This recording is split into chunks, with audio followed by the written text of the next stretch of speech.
Have you ever paused to think about how artificial intelligence is, well, not just a buzzword anymore, but a genuine force? How it's rapidly transforming our world. Hmm. And I'm not just talking about, self-driving cars or smart assistants. I mean, how is it fundamentally reshaping something as core as education? It's a huge question. Exactly. So here on the Deep Dive, our mission today is to unpack a truly fascinating study. It comes from a region often overlooked in the global AI conversation, Sub-Saharan Africa. Right? We're going to dive deep into what university students in Kwara State, Nigeria, actually think about AI and their readiness to use it. And it's such a vital area to explore. We're living through this fourth industrial revolution, Yeah.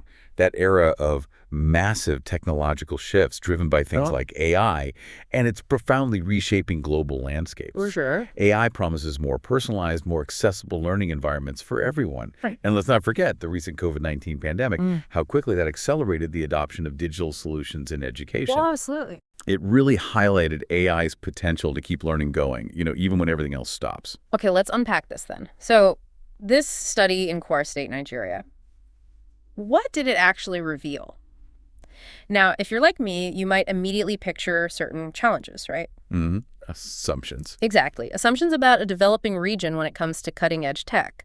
But get ready, because what they discovered is genuinely eye-opening. It really is. And in some ways, it turns a lot of our common assumptions, well, right on their head. So to set the stage for their research, the study focused on two key ideas: AI awareness and AI readiness. Okay.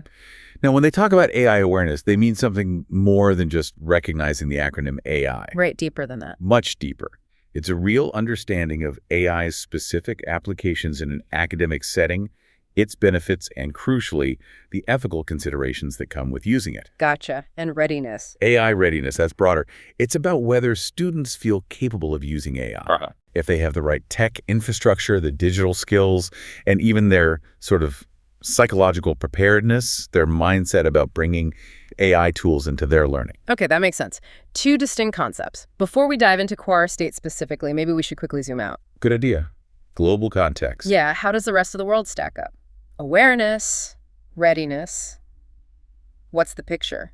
Because it turns out it's quite varied. It is. And often lower than you might expect, actually. For instance, research from Ukraine found that a significant chunk, 34% of students, had almost no knowledge of AI. Wow. A third? Yeah. And only 24% felt confident about it. Then there was a global Ipsos survey, 2023, showed only about half of people, 51%, were actually conscious of the AI-driven products they use every single day. Even though they're using them. Right. Though maybe predictably awareness was higher among younger populations. And when it comes to readiness globally, we see a similar pattern. A study by Wang and colleagues in 2023 found that, on average, people's readiness to use AI was just, well, average. Just average. Yeah. And what really jumps out is that only about 38%, less than 40%, were even open to the idea of working alongside a robot. That's interesting. There's this interesting mix of optimism and, well, anxiety, isn't there? Definitely. Another multi-country survey, Biershane et al., 2023, revealed that while maybe 52% saw AI's impact on work favorably, a substantial 36% actually feared AI would replace their jobs entirely. That fear factor is real. It is. Plus, there's this recurring international trend. We see it in studies by Majid and Ahmad Kashro et al. From 2025, suggesting that men often show maybe slightly higher awareness and a more positive outlook towards AI in professional settings compared to women. Right. That's a pattern seen elsewhere. Okay, so here's where it gets really interesting, I think. Despite all these international insights, there's been this critical, really noticeable research gap. A big one. Almost all the studies on AI awareness, they focused on places like Europe, North America, Asia, developed nations mostly. There's just this massive hole when it comes to understanding what's happening in developing countries, especially in Sub-Saharan Africa. It's a huge blind spot. And just assuming that findings from the global north apply everywhere else, that's just, well, it's problematic, isn't it? Deeply problematic. Yeah. Which is precisely why this Hamzat and Ansa 2025 study is truly pioneering. Okay, tell us about it. So they conducted a quantitative survey. They had 300 undergraduate students Right. from 3 universities in Kwara State, Nigeria, 1 private, 2 government-owned. They used a pretty standard survey method, a 4-point Likert scale, Okay. where a mean score above 2.5 meant a high level of awareness or readiness. And they specifically used t-tests to look at whether different groups, like males versus females or private versus public university students, showed any real differences in their responses. Got it. Standard approach, but in a really under-researched context. Now, to understand the theoretical backbone, the why behind their approach, they drew on two key theories of technology adoption, right? That's right. You might not know their official names, but the concepts are incredibly relatable. The first is the Technology Acceptance Model, TAM.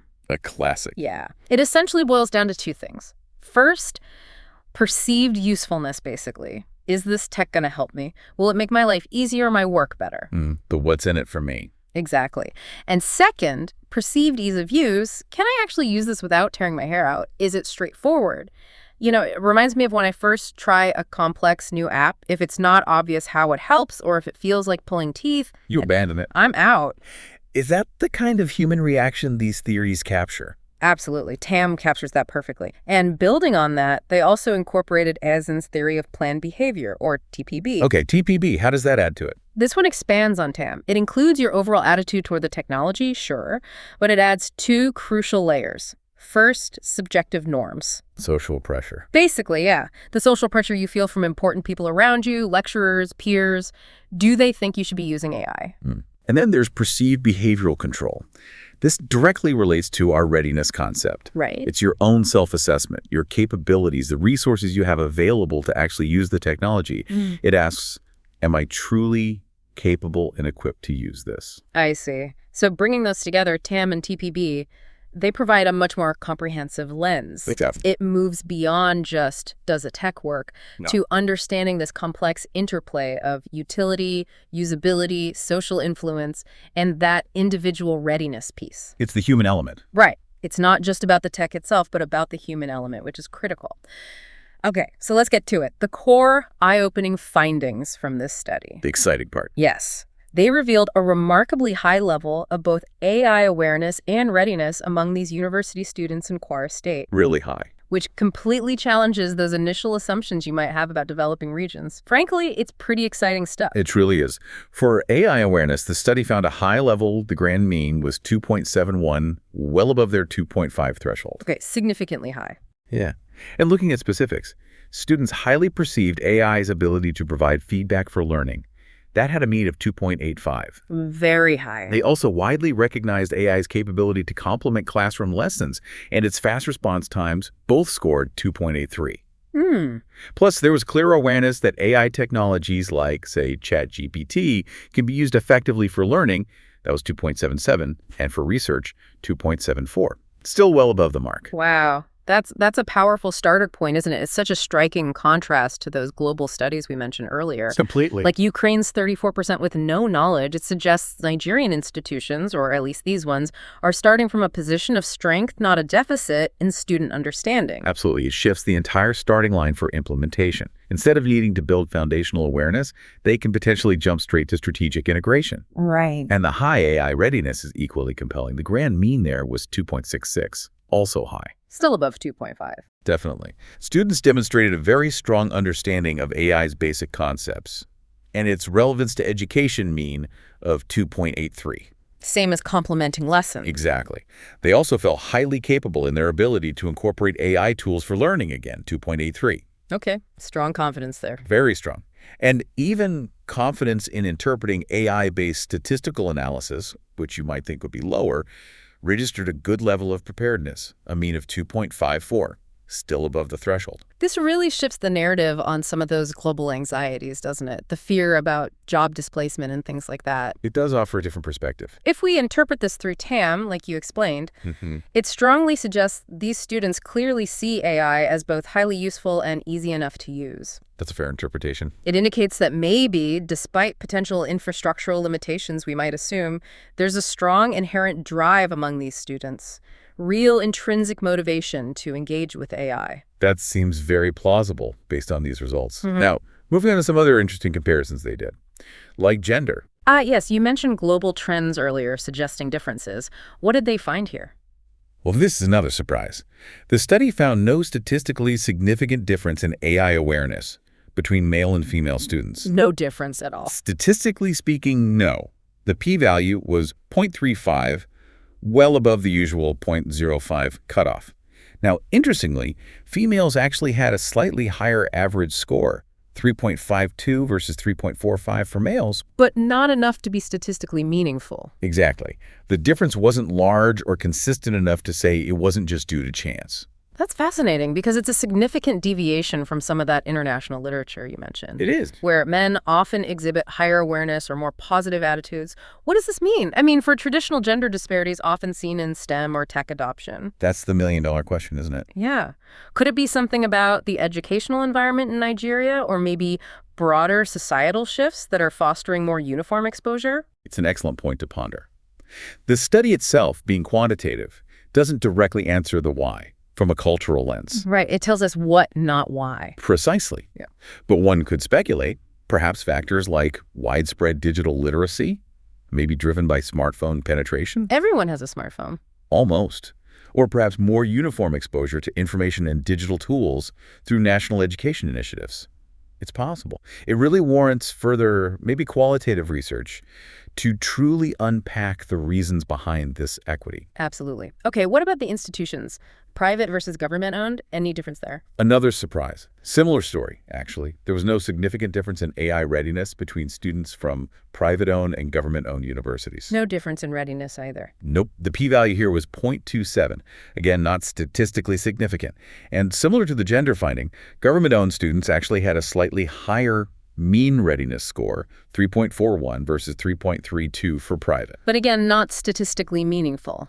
That certainly challenges the common assumption, doesn't it? That private institutions, often perceived as having better funding, better infrastructure, Right. would automatically yield higher readiness levels. So what's driving this equity? Is it, like you said, maybe a shared national curriculum? Could be. Or perhaps the widespread personal ownership of smartphones and mobile internet is just bridging those infrastructural gaps that might exist between institutions. That seems highly likely. The device in your pocket becomes the great equalizer to some extent. Or could it just be a strong individual drive, among Nigerian students generally, to adapt and utilize whatever tools are available for their academic advancement? I think it's likely a combination of all those factors. What these findings collectively emphasize, though, is really important. Which is? That the human-centered barriers to AI adoption, things like awareness, attitude, perceived capability in this specific Nigerian context, are potentially much lower than often assumed for developing nations. It paints a very optimistic and proactive picture. Okay, so let's wrap this up. What does this all mean for you, our listener? Whether you're interested in educational policy, technology adoption, or just broader global trends in learning. What are the key takeaways? Well, first, there's this strong, unexpected baseline of AI awareness and readiness in these Nigerian universities. Definitely defies some global trends. Absolutely. And it challenges assumptions about gender differences and institutional differences, at least in this context. And practically speaking, these findings are incredibly valuable. They suggest that efforts in Nigeria, and perhaps similar contexts, can now shift. Shift how? Shift from just basic sensitization around AI, what is AI, Yeah. to the more strategic and effective integration of AI technologies directly into the curriculum. Getting it into the classroom. Exactly. This means developing dedicated AI-focused courses, sure, but also training educators on how to truly leverage AI tools for learning, not just about them. And of course, making smart investments in the necessary infrastructure that supports advanced AI applications. Yeah. The student readiness is there. The system needs to support it. That makes perfect sense. So here's a final provocative thought for you to take away. If a region often overlooked in the AI discourse is showing such inherent readiness and awareness, Yeah. what does this tell us about the power of individual initiative and maybe that widespread digital saturation we talked about to overcome perceived infrastructural limitations? And how might this reshape our global understanding of technology adoption and education, perhaps beyond just Africa? It certainly gives us a lot to think about. It really does.